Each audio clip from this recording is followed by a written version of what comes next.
Emmanuel Sanders says was on with Kay Adams and said to her that Deebo Samuel told him that Brock Purdy's an amazing guy in the huddle, that he just really commands the huddle. Do you think that's a fair spot for Purdy, or would you put him above or below 13? Yeah, I don't think that's a fair spot. I mean, you know, as far as Purdy, I just don't understand why people just keep sleeping on him. You know, I was talking to Debo last year just about Purdy, and I said, man, what is it about Purdy? And he says, man, you should see him in the huddle. He comes in the huddle. He plays with a certain confidence. He comes in and he believes. He makes other guys believe.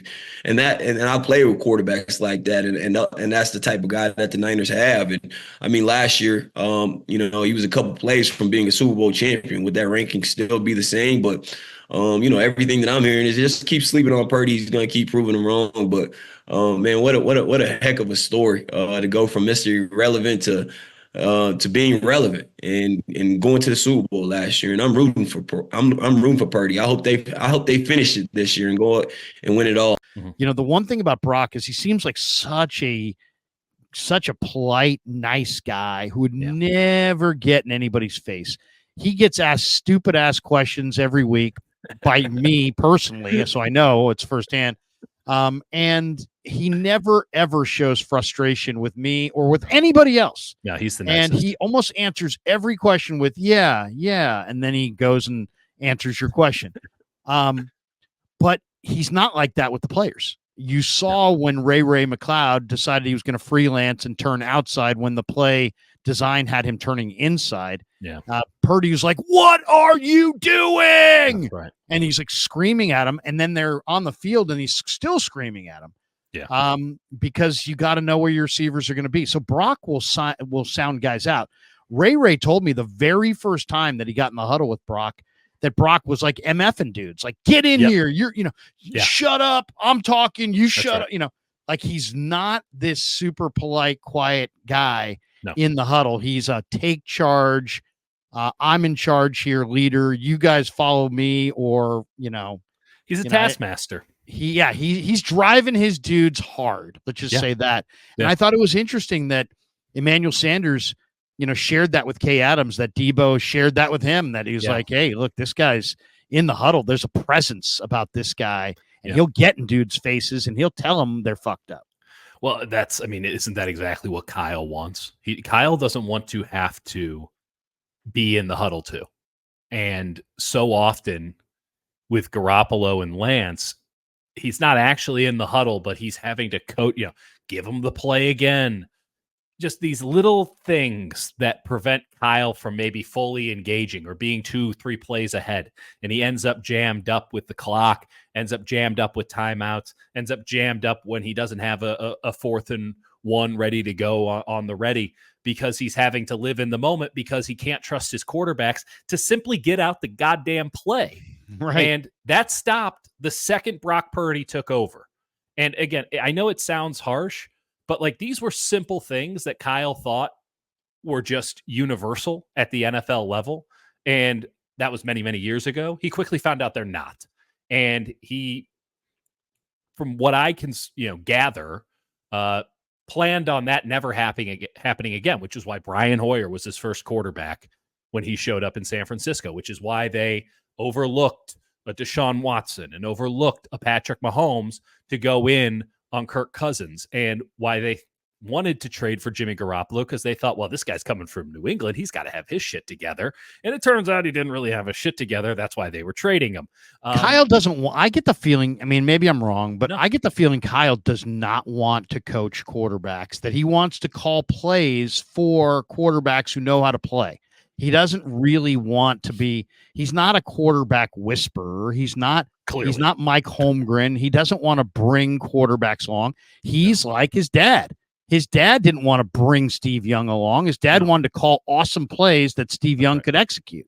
I mean, Kyle thinks from wide receivers, tight ends, and running backs. He thinks about offensive weapons first, because he's trying to put the defense in conflict. And all he's asking his quarterback to do is to see the field the same way that he sees the field and to understand the actual nuance of what it is they're trying to do. So what he wants is somebody who has a full grasp and a full understanding, which is a big difference than someone who can just call the plays out there, but understands why they're calling the play in this situation and understands what this play is supposed to do and what it's setting up later. And it allows him to, you can audible at the line if you have that understanding. Brock has had that since day one. It's preternatural. It's something that you couldn't have figured out in the draft. Matt Campbell couldn't have told you that he would have this ability because they're calling plays from the sidelines. You get all the prairie dogging in college football where everyone just turns their head to look at those big boards over there. You just didn't know until he shows up. But Brock is somebody who has famously prepared since day one of his time in the NFL as if he was going to start the next game, was ready the second they threw it in. And there was a great story Matt Barrows wrote in Brock's rookie season where I think it was the Thursday night football game that they won in Seattle. And I could have that incorrect. It might have been another Seattle game. But when Brock was playing, Barrows got permission to be in the locker room at halftime. And they had to embargo it for a while. But one of the things that he detailed was Kyle basically threw 6 new plays that they had never practiced. And he sure should have never practiced because he was the third string quarterback on the team when they could have practiced it. He threw. Well, if it was the Seattle game there, I don't think he practiced at all that week because of rib. That's right. Rib so pain, right? There was some game where Barrows is in the locker room and they threw 6 plays that Brock Purdy has never run before. At college, in preseason, he's never run them before. And Kyle throws them at him at halftime. There's like 12 minutes. There's maybe a couple minutes left before when he throws them at it. And Brock has them memorized, and they call it like the third play out, and it's executed perfectly because Brock makes an adjustment to the play at the line of scrimmage based on what he was seeing from the defense. You can't teach shit like that. And that's the separation between, the really good and the great quarterbacks. Now, if you are also an athletic marvel and you have that, congratulations on your 3 Super Bowl wins and your MVP trophies because you're Patrick Mahomes. But right. Like you have to, Kyle has wanted this for so long. It's why they're not even batting an eye at giving this guy $45-50 million a year, because the supercomputer is the most important thing. And it's very interesting because, as you noted, it's very different than his day-to-day persona where he's just this, old country boy from Iowa.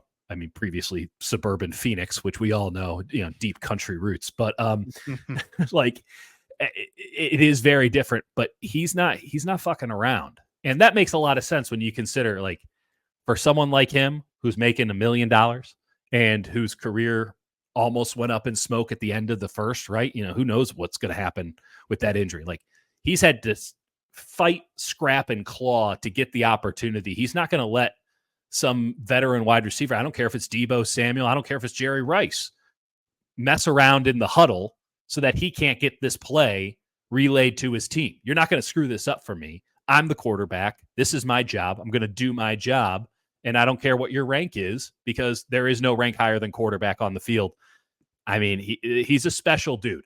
He's a really special dude. And I think he's a hell of a quarterback as well when it comes to the athletic stuff. And again, you're talking about a guy who's going to make $45-50 million in the coming years. And when you look at his peers around the league, very hard to argue that he doesn't deserve it. Though I am very much on the record saying that the Niners should push off that decision for as long as possible because, well, they have the right to do it. And that is a shit ton of money. It is. But I get the feeling they are more worried about paying other guys than paying him. But we'll see how it all shakes out.